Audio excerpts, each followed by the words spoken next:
primeiro lugar,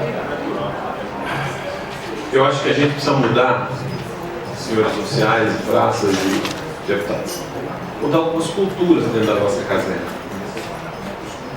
Eu disse, deputado Durval, e estou tentando resgatar, presidente, estou tentando resgatar aquele discurso que eu informei a Vossa Excelência lá no Tribunal de Justiça Militar, só para a gente entender o desdobramento desse domínio cultural.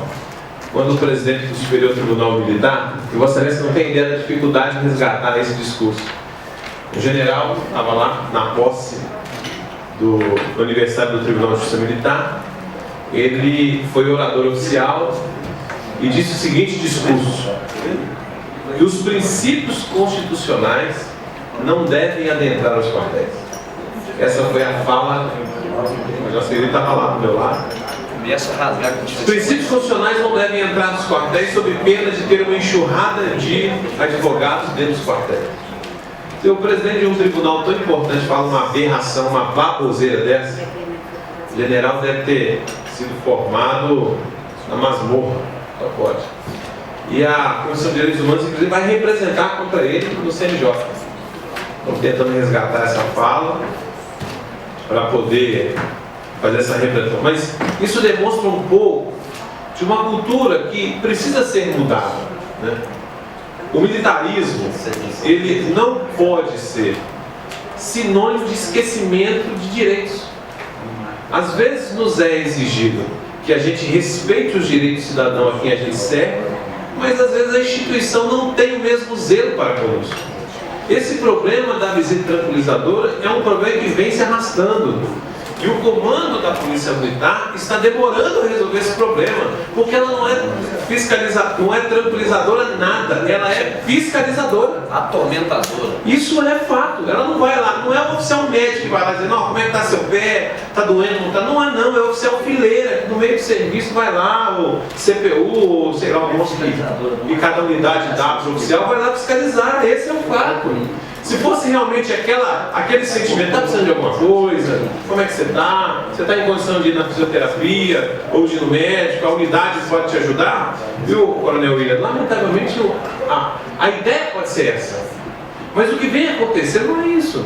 Quando a gente vê o cidadão, então funciona assim: eu moro sozinho e eu me machuquei.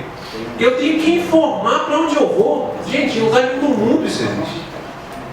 Instituição nenhuma do mundo existe, eu tenho que informar. Eu estou licenciado, médico, devidamente competente, formado, foi lá e entendeu que o meu caso não é de dispensa, é um caso excepcionalíssimo de licença, eu tenho que ficar em casa. A Polícia Militar, ela adentra numa seara privada, eu tenho que informar onde eu vou. E se no meio do caminho eu resolver, em vez de ir para casa da minha mãe e para casa da minha avó, para me ajudar a tomar remédio, eu tenho que novamente informar para a polícia. Gente, isso é violação. Isso é violação. Nós não podemos permitir que isso até hoje exista. E ao Tenente Coronel Clênis, eu até informalmente mostrei para Vossa Excelência, e eu ouso discordar, eu estou com uma resolução novinha aqui, está na separata do Resolução Conjunta 4278/2013, que no meu entendimento traz mais uma aberração e pior, ela desconsidera o oficial médico das unidades. Essa é novíssima, diz assim, no artigo 34, fica vedado aos oficiais médicos e cirurgião dentista do NAIS, este último na área de competência da odontologia, a homologação de licenças de saúde militar submetida à PAD, independente do número de dias de licença que foram homologados nos últimos 12 meses. Remete isso no parágrafo 7º para a junta. O cidadão está no PAD. Cuidado que ele pode estar tirando uma licença para dar chapéu.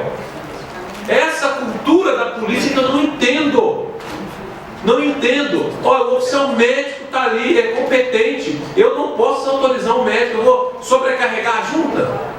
A ideia é porque os médicos da junta são mais competentes do que os outros. Não são. São médicos também. Então eu acho que nós precisamos, de uma vez por todas, permitir que a nossa Constituição Federal, tão cobrada, né? Cidadão, a gente vê cada abertura de RIP, de sindicância. Porque a viatura abordou o cidadão lá e o tratou desrespeitosamente, manda apurar, pune. Se a gente fosse fazer o inverso, quando a instituição faz a mesma coisa com a gente, ia dar um problemão. Eu acho que nós não podemos fazer uma regra geral com base em excepcionalidade de pessoas que dão chapéu, que fazem coisa errada. Nós estamos invertendo a coisa. A gente faz uma regra, nós temos que criar uma regra para tomar conta, porque senão o cara pode estar dando chapéu. Não vai lá, o cara não está de licença nada. Ele deve estar no bico ou deve estar na faculdade. Vamos fiscalizar. Só que a gente adota a regra excepcional como se fosse regra geral. Isso é problema. A gente já teve um caso aqui na outra audiência pública, onde o tenente do Canil e o deputado Valdir estavam aqui nos presidindo, onde o cidadão falou: eu quero entrar na sua casa. E a senhora, que era leiga, não tinha conhecimento de mandato. Ela perguntou: o senhor tem mandato para entrar na minha casa? Não, mandato eu não tenho não, mas eu tenho ordem do coronel. Olha que maluquice que a gente tem. Quer dizer, uma ordem interna nossa sobrepõe qualquer norma geral como é a Constituição. Então eu acho que nós precisamos, de uma vez por todas, Major Cirilo, resolver esse problema. Pegou o cidadão dando chapéu, trata ele como chapeleiro. Agora, não trata o doente de uma forma geral como se assim fosse. Porque isso vai ficar, toda semana vão ficar aqui. Se a gente for trazer para a Comissão de Direitos Humanos uma visita tranquilizadora que no nosso entendimento viola o direito, então vamos ficar aqui toda semana. O coronel não vai vir trabalhar, vai ficar aqui com a gente o tempo todo. Porque a gente precisa resolver isso e tratar os desiguais de uma forma desigual. Então eu acho que precisamos rever algumas coisas. Do jeito que está não pode ficar. Eu não tenho nenhum prazer, você pode ter certeza, desse tipo de questionamento, de embate. Eu acho que nós somos do mesmo time, da mesma área. Vamos ter esse embate por causa de normas que são mal feitas. Precisamos resolver isso e criar uma regra onde a gente possa harmonizar as nossas relações sem violar, mas sem ao mesmo tempo não permitir que aquele que é errado seja beneficiado.